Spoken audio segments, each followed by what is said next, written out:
ఎప్పటికప్పుడు తాజా వార్తలను అందిస్తున్న ఎల్పీ న్యూస్ కు స్వాగతం.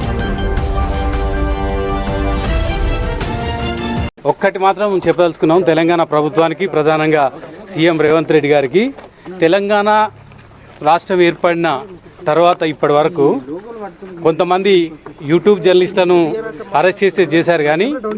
కానీ ఏ వర్కింగ్ జర్నలిస్టును కూడా తెలంగాణ ప్రభుత్వం వచ్చిన తర్వాత అరెస్ట్ చేయలేదు.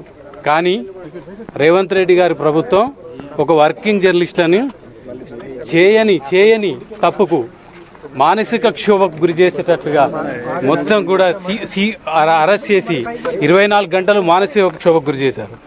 ఏవైతే సెక్షన్స్ ఉన్నాయో కొన్ని సెక్షన్స్, అన్ని సెక్షన్స్ బిలో 7 years సంబంధించిన వరకు ఉన్నాయి. అందులో మేము కోర్టుకు చెప్పడం జరిగింది. ఎక్కడ కూడా విక్టిమ్ ఎవరైతే అంటున్నారో ఎక్కడ కూడా పేరు చెప్పడం కానీ, అదేవిధంగా వారి యొక్క స్టేట్మెంట్ రికార్డ్ చేయడం కూడా జరగలేదని కూడా మేము చెప్పడం జరిగింది.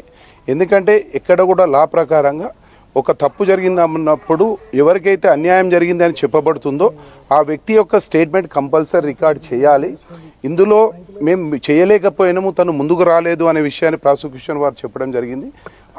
అలాంటప్పుడు ఒక విక్టిమ్ బయటకు రానప్పుడు ఎట్టి పరిస్థితుల్లో ఇలాంటి కేసులు అట్రాక్ట్ కావు అని మేము చెప్పడం జరిగింది. అదేవిధంగా ఏదైతే అఫెన్సెస్ ఉన్నాయో అఫెన్సెస్ అన్నీ కూడా 7 years బిలో కాబట్టి ఖచ్చితంగా సుప్రీంకోర్టు ఇచ్చిన మార్గదర్శకాలు, సుప్రీంకోర్టు ఇచ్చిన జడ్జిమెంట్స్, అదేవిధంగా గ్రౌండ్స్ ఆఫ్ అరెస్ట్కి సంబంధించిన సుప్రీంకోర్టు జడ్జిమెంట్స్ కూడా ఉన్నాయని చెప్పడం జరిగినప్పుడు కోర్టు వాటికి మా వాదన కోర్టు మా వాదనలు ఏకీభవించి వారికి బెయిల్ గ్రాంట్ చేయడం జరిగింది. 20,000 2 షూరిటీలు పెట్టమని చెప్పడం జరిగింది. రేపు కోర్టు హాలిడే ఉంది కాబట్టి ఎల్లుండి వరకు టైం అండర్టేకింగ్ ఇచ్చాము. అదేవిధంగా వారి యొక్క 2 పాస్పోర్ట్ సరెండర్ చేయమని చెప్పడం జరిగింది. ఆల్రెడీ ఒకరి పాస్పోర్ట్ పోలీస్ వాళ్ళు సీజ్ చేశారు.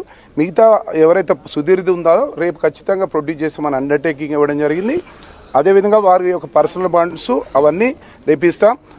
కోర్టు పర్మిషన్ లేకుండా, వితౌట్ పర్మిషన్ లేకుండా వాళ్ళు ఎక్కడ బయటకు వెళ్ళొద్దని కూడా కండిషన్ పెట్టడం జరిగింది.